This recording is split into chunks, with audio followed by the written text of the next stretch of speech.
Welcome to Milkwood Manor. This is our room, room 12. Come on in. As you enter, you have the bathroom on this side.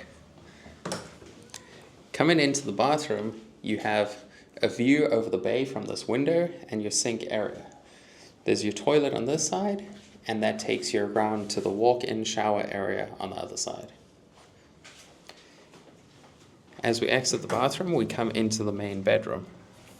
There's really big windows and doorways that you can appreciate the view on all sides, and this is accompanied with a queen-size bed and a closet area. The closet area is spacious, which also has a safe and some racking, with your hanging area on this side.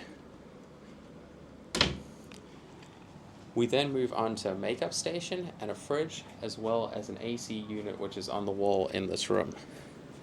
As we head out onto our balcony, this room has a spacious balcony that wraps around since it is a corner unit. We have our outside eating area, as well as tanning areas with one bed on this side and the second bed over here. So given the corner unit, this is a very spacious balcony, and you can see the view out with the lagoon on this side that you're looking at, and then we come around to the ocean on the other side. So this is our room at Milkwood Manor.